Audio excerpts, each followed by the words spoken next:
Robert Reich put up a new article today on The Guardian, which I think I'll get into. I haven't read it yet, but maybe we can look at it together. Robespierre Reich, he's saying stuff like Elon Musk's vision of the internet is dangerous nonsense. Blow it out your ass. Saying Musk has long advocated a libertarian vision of an uncontrolled Has he? It's news to me. That's also the dream of every an uncontrolled internet. That's what every dictator wants. Is that what we see in places like China, communist China, and Russia, where speech and the press, especially on the internet, are heavily controlled? An uncontrolled internet, that's the dream of every dictator, strongman. So, okay, if I go over to China, where I think Facebook and Twitter are both completely banned. I think Twitter is also banned in Iran. Meanwhile, the Ayatollah Khomeini is allowed to have a fucking Twitter account where he talks about his desires to eliminate Israel. Nice job, Twitter. Oh, you absolutely suck! But yeah, Facebook is banned in China. Twitter is banned in Iran. But according to Robert Reich, who a lot of people on the left, they think this guy's the bee's knees. Oh my God, Robert Reich, he makes such a good... Shut the fuck up. The Russian people know little about Putin's war on Ukraine because Putin has blocked their access to... So now he undermines himself right away, because in the subtitle he says, Musk has long advocated a libertarian vision of an uncontrolled internet. That's also the dream of every dictator. And then he talks about how a dictator has blocked access to truth in his country, substituting propaganda and lies. Are we getting this? This is Mr. Smarty Pants. So according to Robert Reich, it's the dream of every dictator to have an uncontrolled internet, yet in Russia, under a dictatorship, they control the internet. Years ago, pundits assumed that the internet would open a new era of democracy, giving everyone access to the truth. Well, it also gave people access to a bunch of nonsense. And you know what? I kind of led the way on that, if you guys don't know. So when I was in high school, when I was 17 years old, and I was an angry, arrogant atheist, and I'd get into a lot of debates with religious peers of mine about whether or not God exists, their argument always was, well, the Bible says this, the Bible says that. So I made a website called JesusIsHitler.com. Ended up losing the domain name. But the whole purpose of this was to prove that you can publish stuff even though it's not real, even though it's not true. And then I would jokingly tell people, oh, well, I read a website that Jesus reincarnated himself as Adolf Hitler. And then people say, well, that's ridiculous. I was like, well, it's on the internet, so it must be true.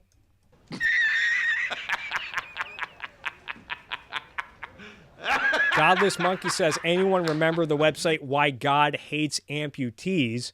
I actually do not. But the whole point of that website was to just prove that, like, yeah, you can publish anything. It doesn't make it true. And then 10 years later, we get, Alex Jones becomes mainstream. The internet did not learn from me. But dictators like Putin and demagogues like Trump have demonstrated how naive that assumption is. Well, that's the thing with the internet. Yeah, you might get access to a lot of truth. You might get there's always trade-offs with this stuff, right? Automobiles have made the world a much better place. On the other hand, people might die in drunk driving accidents. I mean, you got to do your best to punish people who maybe use stuff like the internet or automobiles for destructive purposes. At least the United States responded to Trump's lies. Trump had 88 million Twitter followers before Twitter took him off its platform. Now, the U.S. government didn't do that. Twitter did that. Just 2 days after the attack on the Capitol, which he provoked in part with his tweets, Trump's social media accounts were also suspended on Facebook, YouTube, Instagram, Snapchat, Twitch, and TikTok. And as, Yaron Brook, I thought, put it best at the time. I love living in a country where a private company can still tell the sitting U.S. president to get the fuck out. I added fuck. Yaron Brook doesn't use that word. Oh, well. Anyway. These moves were necessary to protect American democracy, but Elon Musk, the richest man in the world with 80 million Twitter followers, was not pleased. So Robert Reich is making it sound like Elon Musk, his recent antics are in response to Trump getting kicked off, the way he frames it like this. I mean, Elon Musk is acting more than a year after the fact. Musk tweeted that the U.S. companies shouldn't be acting as the de facto arbiter of free speech. Well, and I've seen Musk talk about this with other people on Twitter. It's not that he did say that, but a bigger issue is that Twitter is very arbitrary with the way they enforce their community standards, especially when it comes to political speech. They definitely enforce their standards more heavily toward the right. Whereas, again, a lot of tankies and people who applaud what communist China is doing, they're allowed to say whatever they want. People are allowed to, Reza Aslan, remember shortly after Ruth Bader Ginsburg died, Reza Aslan, a blue check mark on Twitter with a lot of followers, said that if they dare replace RBG, we burn this entire fucking thing to the ground. That tweet is still up. A few months ago, during the trucker protests in Canada, there was a blue check mark professor from Harvard, contributor for CNN, who advocated for slashing tires. That tweet is still up. Apparently, you're allowed to do that, but a lot of people on the right have had their accounts suspended. Now, I'm not saying we should lift the suspensions. I'm just saying these standards should be enforced across the board. Musk continues to tell his 80 million followers all sorts of things. I disagree with many of his positions, but ever since I posted a tweet 2 years ago criticizing him for how he treated his Tesla workers, he has blocked me, so I can't view or post criticisms. Well, Robert, you know who blocked me? You did. So don't give me this fucking high ground on how Elon Musk blocked you for you criticizing him when you blocked me. Robert. Oh, you absolutely suck! Not that I'm against blocking. Seems like an odd move for someone who described himself as a free speech absolutist. Elon Musk has also blocked Alex Epstein, to my knowledge. Musk advocates free speech, but in reality, it's just about power. Well, blocking is not necessarily anti-free speech, though. Because a lot of times it is appropriate to block, especially if people are constantly harassing you, annoying you, whatever. And that's the thing about Twitter and social media in general. Is users should have the power to block people they don't care to interact with. Power compelled Musk to buy $2.64 billion of Twitter stock, making him the largest individual shareholder.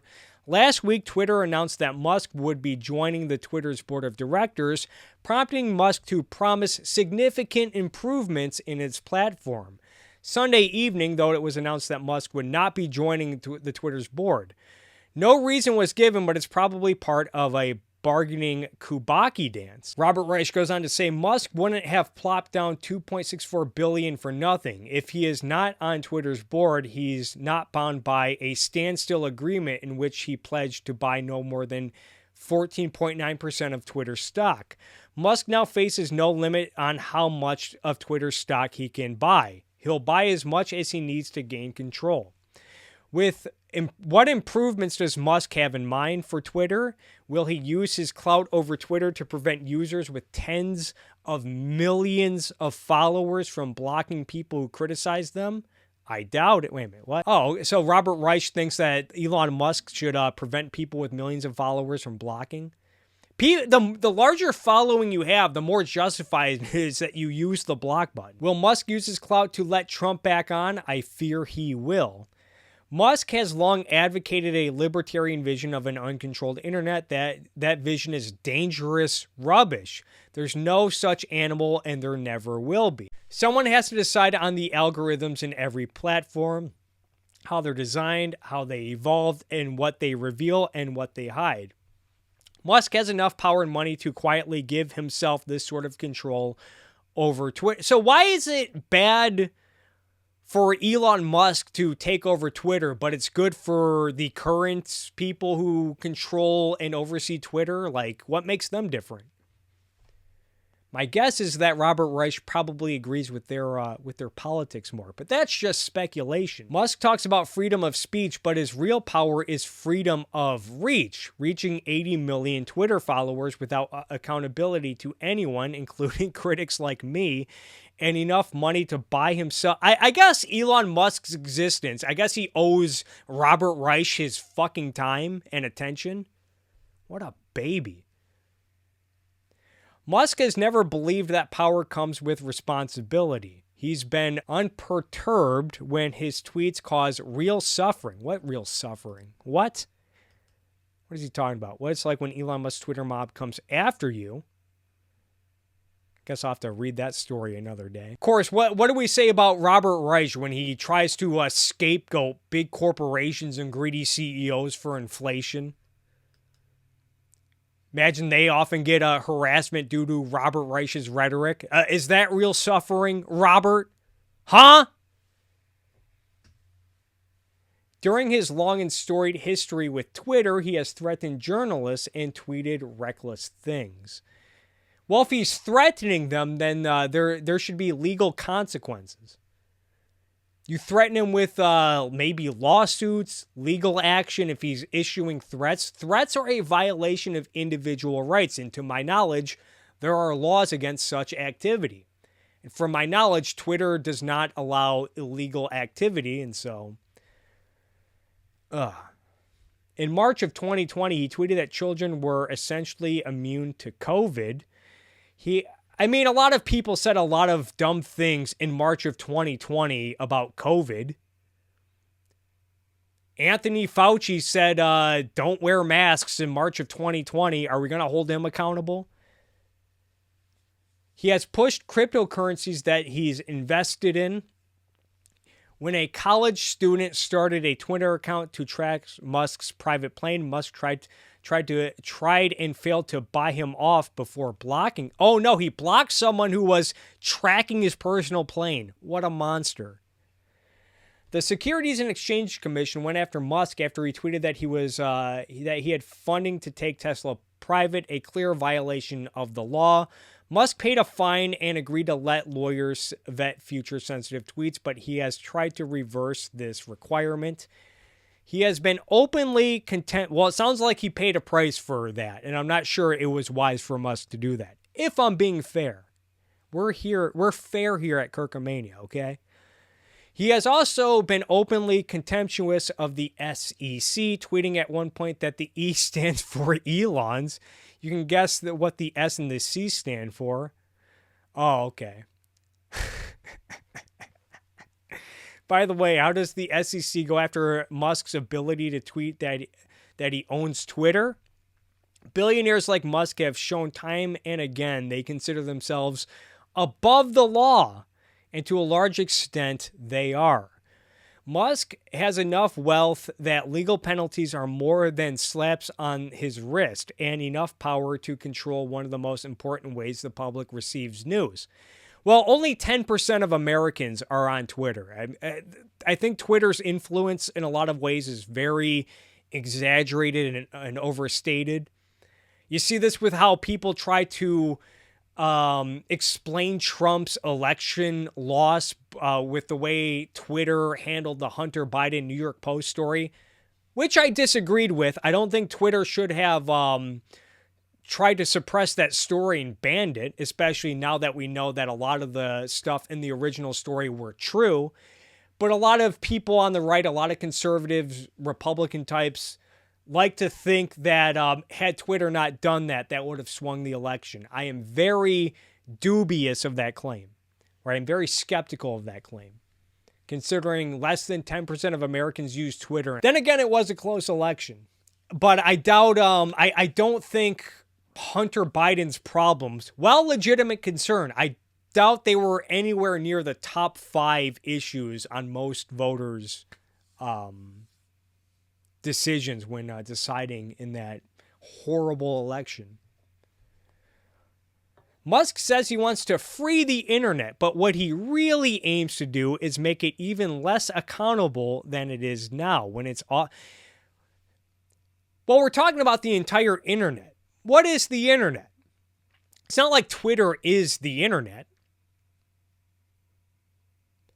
The internet is essentially a series of servers that host information that people can access via computers, web browsing apps.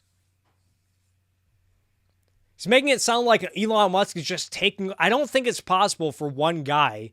Even if Elon Musk had $16 trillion, I doubt he'd be able to just take over the internet.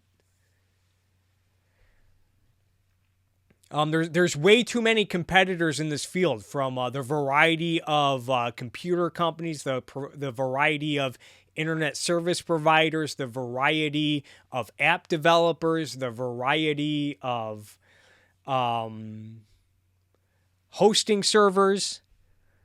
Godless Monkey says the internet is a bunch of tubes, Kirk. Gosh, well, excuse me, princess. But what he really aims to do is make it even less accountable than it is now, when it's often impossible to discover who is making decisions about how algorithms are designed, who is filling social media with lies. Remember, Robert Reich suggested that we need like a truth commission or whatever, a ministry of truth, I think.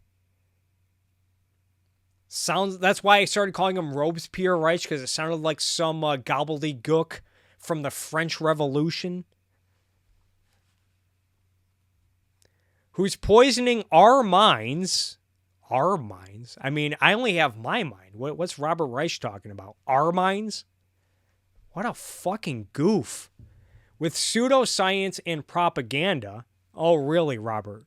You're one to accuse others of poisoning minds with propaganda, and who's deciding which versions of events go viral and which stay under wraps.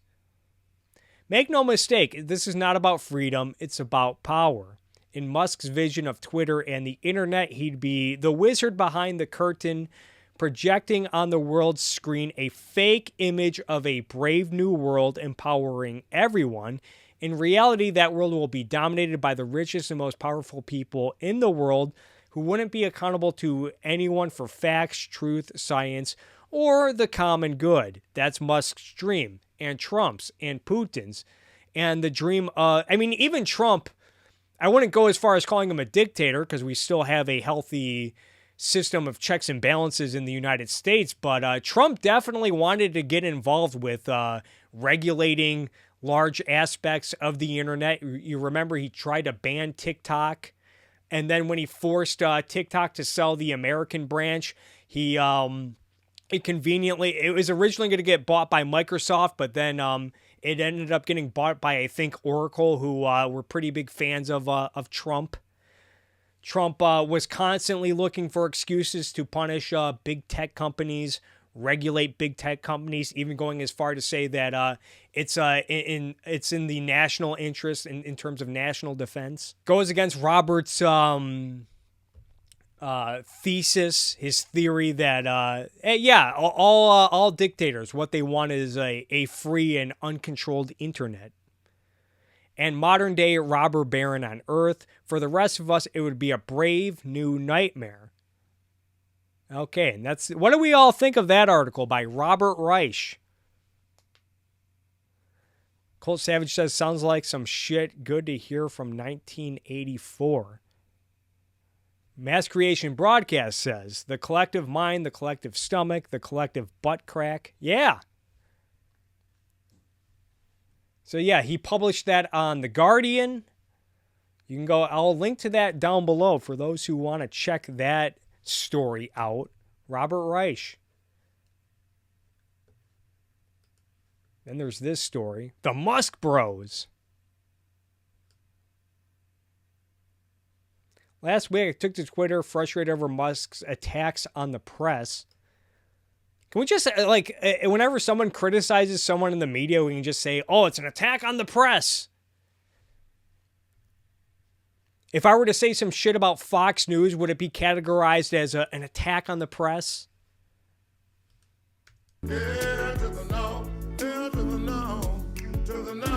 Colt Savage says, why do they take Robert Reich seriously? Well, Robert Reich, he is a card-carrying academic. He teaches political science at the University of Berkeley, which is a prestigious university. He has a pretty impressive educational resume. I think he was a Rhodes Scholar at Oxford. He worked for the Labor Department. He chaired the Labor Department under Bill Clinton. And I think he just confirms what a lot of people already believe when it comes to economics and collectivism. So he has the facade. He has the appearance of appearing as an expert on stuff like politics and economics. With every criticism lobbed at a journalist or a scientist, Musk reinforces the growing public distrust of essential institutions.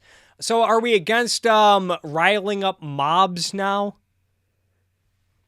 To, I don't know, get people fired, to harass people? I mean, I honestly don't think that's good behavior. And if Elon Musk is... I don't think Elon Musk ever intentionally does that. A lot of times, the sense I get is Elon Musk will talk shit to someone. And yeah, a lot of his sycophants... And I'm not like a big Elon Musk fanboy or anything. I have a lot of disagreements, and I think there are a lot of problems with Elon Musk. I overall have a positive opinion on him. But, yeah, if someone like Elon Musk, if they talk shit to other people on Twitter... I don't think he can really control what his followers do with that. And that's what happens on Twitter is when people talk shit to each other, a lot of their followers and cohorts will jump on into the fray. And if you don't like it, here's a thought. You guys don't fucking need to be on Twitter. It's like what Mike Ehrmantraut says. Hey, you're in the game. Once you're in the game, you're fair game. Although I guess if there's anything left and right agree with when it comes to social media is that everyone has an inalienable right to a social media account. And a lot of people have this perception that, which is it though? Because Robert Reich doesn't like that Elon Musk blocks people. So presumably Elon Musk, someone like Elon Musk should have to tolerate any harassment and criticism comes his way. But if Elon Musk criticizes someone else and his followers jump in with the criticism and the dunking, well, then that's off limits. A lot of people need to check some premises. A billionaire, Elon Musk, lashed out at two of the most under attack industries in the country, journalism and science. Both are essential for democracy. We should criticize our important institutions, but we shouldn't threaten their existence with powerful ignorance. So I guess the person who was criticized is a blue check mark. How many Twitter followers does this person have? Let's see. 62,000. So that's not nothing. Freelance journalist, National Geographic, BBC, Scientific American. Yeah, look, when you're a journalist with 62,000 followers and you're on Twitter and you say some stuff, you might get some backlash. Welcome to the party. So is like journalism just this collective thing where it's like if you work in journalism, if you're an op-ed writer, if you're a commentator, if you're a reporter, if you're an investigative journalist and you're on Twitter, if you're actively involved on Twitter, any criticism on you is an attack on journalism. Not to mention, Elon Musk, he's one of the most criticized people. You remember when Elon Musk was taking a stand against lockdowns, a lot of politicians in California were tweeting "fuck Elon Musk." So I want to clarify something I said earlier about COVID. In March of 2020, a lot of people were wrong on COVID. Yeah, a lot of people were because, and you see even a lot of people will defend Fauci for this. And I think there's some justification for this is that in the early stages of COVID, we only knew so much. We had a lot to learn. And a lot of people had some opinions on COVID that turned out not to be right. So I don't know if it's fair to go after something Elon Musk said about COVID, as Robert Reich said in his article in March of 2020, when a lot of people across the political spectrum, the so-called spectrum, were wrong in a lot of ways about COVID. Except for me. You're goddamn right. To my surprise, he actually... So we're talking about a blue checkmark journalist on Twitter criticizing Elon Musk. A billionaire with massive power, Elon Musk, lashed out at two of the most under attack industries, journalism and science. This is what she tweeted. Both are... And then he responded by saying, I've never attacked science, definitely attacked misleading journalism like yours, though.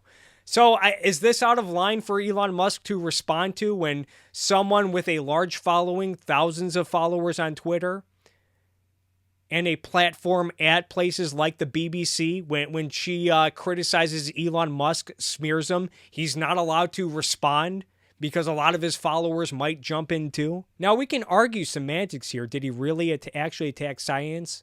Is a tweet actually journalism? Has he ever read any of the articles I've written? Honestly, none of that really matters. What matters is the aftermath of Musk's tweet essentially proved my entire point, because before he commented on my tweet, it was floundering in relative obscurity.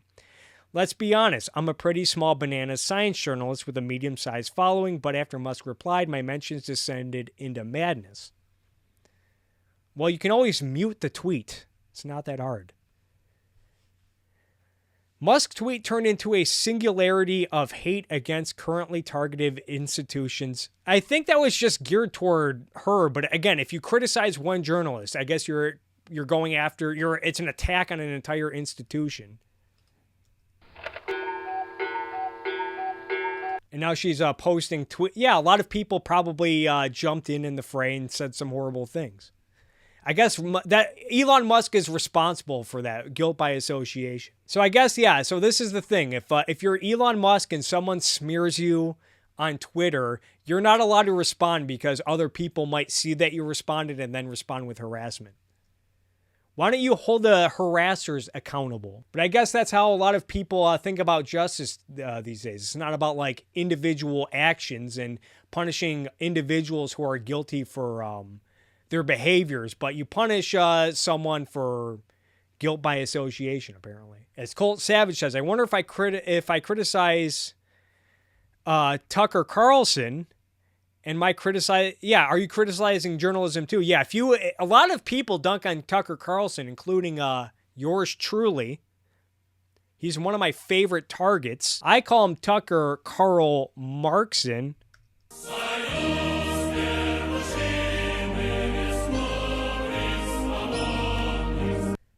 Because Tucker Carlson, he likes to analyze politics through the lens of class warfare, which is what Karl Marx popularized in the 19th century.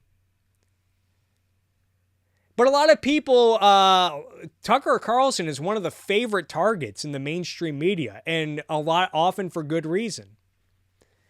But if we attack Tucker Carlson, are we attacking journalism? Are we attacking our democracy? To the no, to the no, to the no. I mean, that's kind of part of the democratic process. That's one of the beauties of free speech and freedom of the press. If someone says some shit you don't like that you take issue with, then you have every right to voice your own disagreement and call them out. But I guess if Elon Musk does it, it's an attack on the free press.